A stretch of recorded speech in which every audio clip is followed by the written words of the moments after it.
Hello दोस्तों, कैसे हैं आप सभी। आप सभी का ही हार्दिक स्वागत और हार्दिक अभिनंदन करती हूँ मैं प्रीति मंडियाल, इंडिया के सबसे पहले पॉकेट फ्रेंडली चैनल और ऐप पॉकेट पढ़ाई पर। ठीक है, तो आइए दोस्तों, आज हम इंग्लिश एनटीए पेपर 2 के तहत जो यूनिट नंबर 9 है, literary theory post world war 2, उसके तहत हम नेक्स्ट इम्पॉर्टेंट थ्योरी लेंगे जिसका नाम है डीकंस्ट्रक्शन।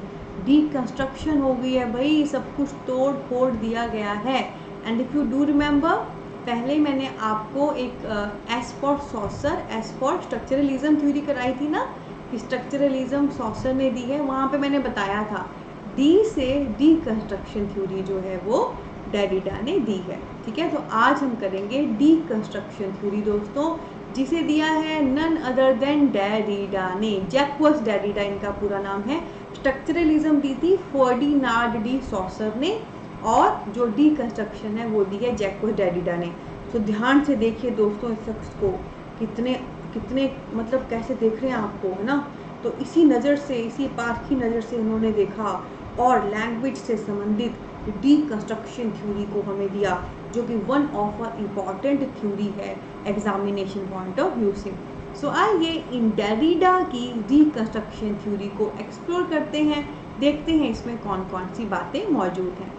तो दोस्तों सबसे पहला पॉइंट तो यही है कि डीकंस्ट्रक्शन थ्योरी जो है जैक्वस डेरिडा ने दी है। D D D Derrida deconstruction, S S S soft structuralism, D D D Derrida deconstruction, S S S structuralism saucer. इसके अलावा दोस्तों, अब मैंने कहा ही था ना कि ये बहुत ध्यान से देख रहे हैं, इन्होंने बहुत ज़्यादा नॉलेज एक्वायर किया है।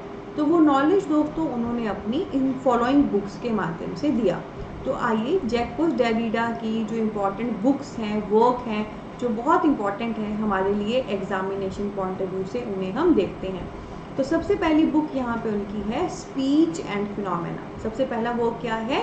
Speech and phenomena. एक उनका वर्क है ऑफ ग्रामेटोलॉजी, ठीक है, ऑफ ग्रामेटोलॉजी। और एक इनका वर्क है राइटिंग एंड डिफरेंसेस। क्या है? Writing and differences. So Derrida के ये 3 वर्क बहुत इंपॉर्टेंट हैं, तीनों ही डीकंस्ट्रक्शन को बता रही हैं, speech and phenomena, of grammatology and writing and differences. और इसमें से जो ऑफ ग्रामेटोलॉजी वर्क है ना, उसमें एक स्टेटमेंट भी मौजूद है, nothing outside the text. Nothing outside the text. कई बार ऐसा प्रश्न आता है कि नथिंग आउटसाइड द टेक्स्ट किस राइटर से संबंधित है? तो डेरिडा से संबंधित है।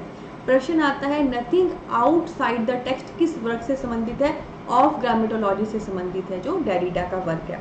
तो नाक आप ऐसे पकड़िए या ऐसे पकड़िए, ऐसे भी आ सकता है ये स्टेटमेंट किस वर्क में है, या आ सकता है कि ये वर्क किसका है। तो हर तरीके से आप मजबूत रहिए।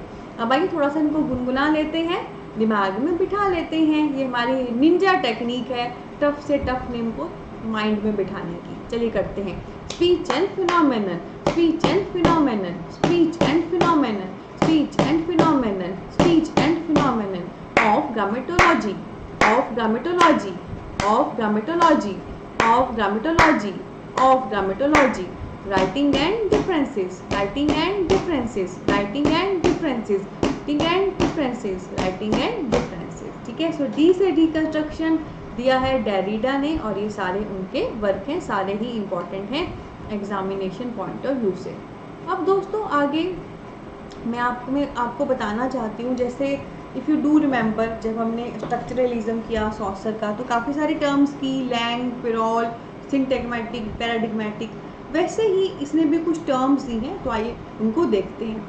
तो दोस्तों उन्होंने डीकंस्ट्रक्शन के तहत हमें बताया कि कैसे जो टेक्स्ट होता है ना, जो लिखा हुआ होता है, और उसका जो मीनिंग हम निकालते हैं, उसका जो अर्थ निकालते हैं, कैसे उसके बीच में रिलेशन होता है।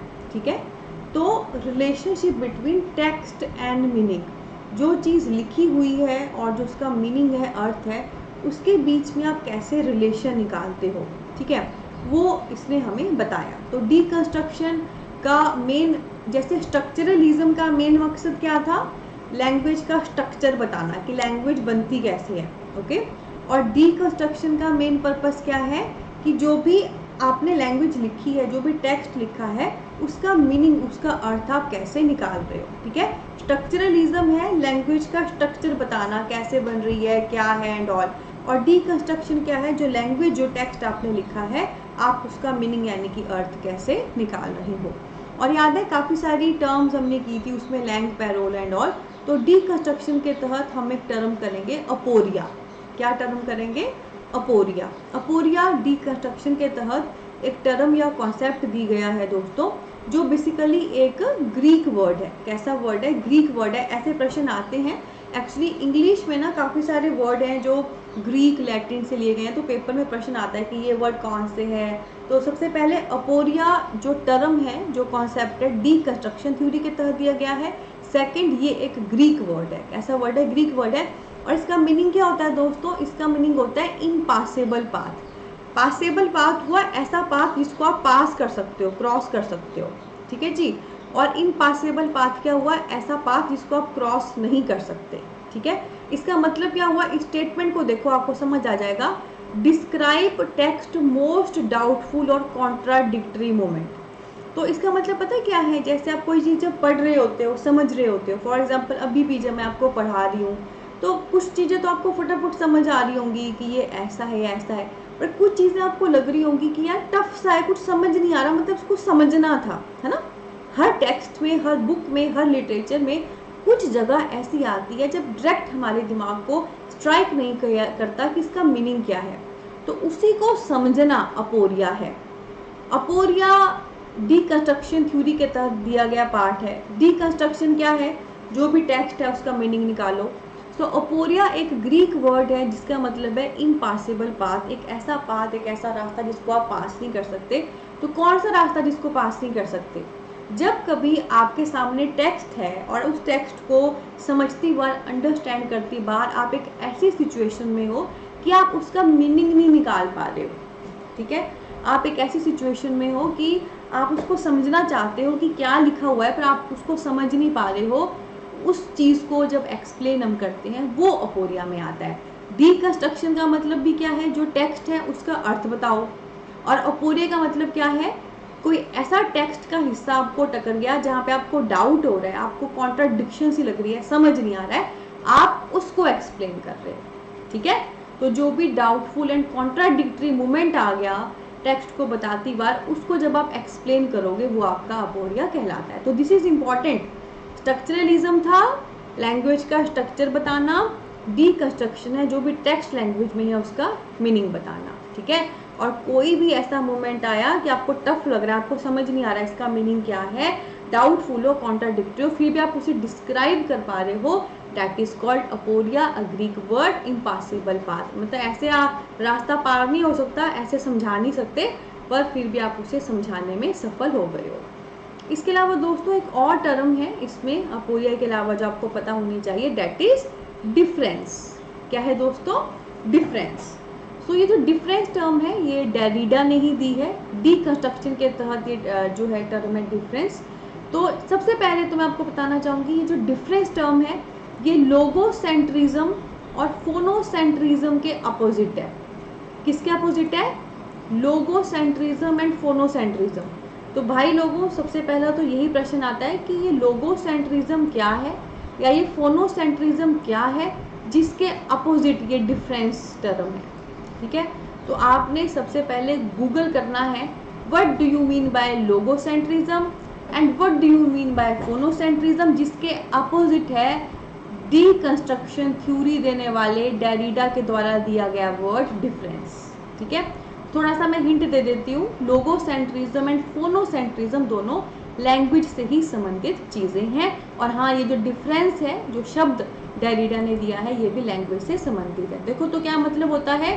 डिफरेंस जो है एक फ्रेंच वर्ड डिफर से आया है, विच मीन्स डिले और differ and to be different from. ठीक है, तो बेटा डिफरेंस क्या होता है? सिंपल, जैसे आप किसी से डिफर कर रहे हो, आप किसी के साथ एग्री नहीं कर रहे हो, आप किसी से डिफरेंस है आपका। ठीक है, तो ये जो डिफरेंस है ये एक फ्रेंच वर्ड डिफर से आया है, जिसका मतलब है किसी चीज़ से डिफर होना, किसी चीज़ से डिफरेंट होना। ठीक है, अब देखो डीकंस्ट्रक्शन थ्योरी क्या है? डीकंस्ट्रक्शन थ्योरी है कि आपके सामने जो भी टेक्स्ट है आपने उसका मीनिंग बताना है, ठीक है। पर कुछ ऐसे मोमेंट आएंगे ना जब आप टेक्स्ट का मीनिंग बता रहे होंगे तो कोई कुछ ओपिनियन देगा, कोई कुछ ओपिनियन देगा, तो कुछ एक डिफरेंस सा जोनर आ जाएगा। वही होता है दोस्तों डिफरेंस, ठीक है। तो पीछे मैंने बताया आपको अपोरिया, अपोरिया ग्रीक वर्ड है, ओके जी। डिफरेंस फ्रेंच वर्ड डिफर से निकला है। अपोरिया का मतलब है इम्पॉसिबल पाथ, यानी कि कोई चीज़ आप जब समझने की कोशिश कर रहे हो पर आपको डाउट आ गया, कुछ कॉन्ट्राडिक्शन आ गया। और डिफरेंस क्या है कि आप जो है आप डिफर कर रहे हो, आप एग्री नहीं कर रहे किसी चीज़ को लेकर, समझाती बात, ठीक है। सो दोस्तों ये है हमारी डीकंस्ट्रक्शन थ्योरी। तो अगर आपको ये सेशन अच्छा लगा हो, सेशन को जरूर थम्स अप दें, प्यार दें दोस्तों। और अगर आप कंप्लीट इंग्लिश एनटीए का कोर्स करना चाहते हैं ऐसे ही अच्छे तरीके से, तो आज ही आप हमारा ऐप डाउनलोड करिए, इंडिया का सबसे पहला pocket friendly education app pocket पढ़ाई, जिसका लिंक नीचे डिस्क्रिप्शन में दिया गया है। और आपको पता है जो कंप्लीट एनटीए का, इंग्लिश एनटीए का जो कोर्स है वो मात्र 2499 पे अवेलेबल है, कंप्लीट कोर्स, और वैलिडिटी 1 साल की है। यानी कि आप पर मंथ सोच रहे हो सिर्फ 200 रुपये पे कर रहे हो, ठीक है। क्योंकि यही तो नारा है हमारा, pocket friendly education app, Bharat का सबसे पहला pocket friendly education app, #truly democratising education in India, जहाँ पे आपको क्वांटिटी और क्वालिटी के साथ कोई भी कमी नहीं मिलेगी। आपको complete study material, complete MCQs, complete video lecture, proper systematic study material, mock test, test series, PYQ सब मिलेगा। इसके अलावा दोस्तों हमारा जो फ़ोन नंबर है, व्हाट्सएप नंबर है, वो भी इस वीडियो के डिस्क्रिप्शन में दिया गया है। तो आप में से कोई भी अगर वाकई सिंसियर कैंडिडेट है, तैयारी करने वाला, कोई डाउट है तो आप हमसे संपर्क करें, डेफिनेटली हमारी टीम आपको गाइड करेगी। पर बेटा ध्यान रखें, समय आपका भी कीमती है, हमारा भी, तो उसका ध्यान रखें। और इसके अलावा दोस्तों बहुत खूबसूरत परिवार है हमारा, फेसबुक, इंस्टा, टेलीग्राम पे, वहाँ पे भी हमें ज़रूर फॉलो करें, ठीक है। तो इसी नोट पे लेते हैं अलविदा, बहुत सारा प्यार और बहुत सारी ब्लेसिंग, टेक केयर, हंसते हंसते कट जाएं पढ़ाई के रास्ते।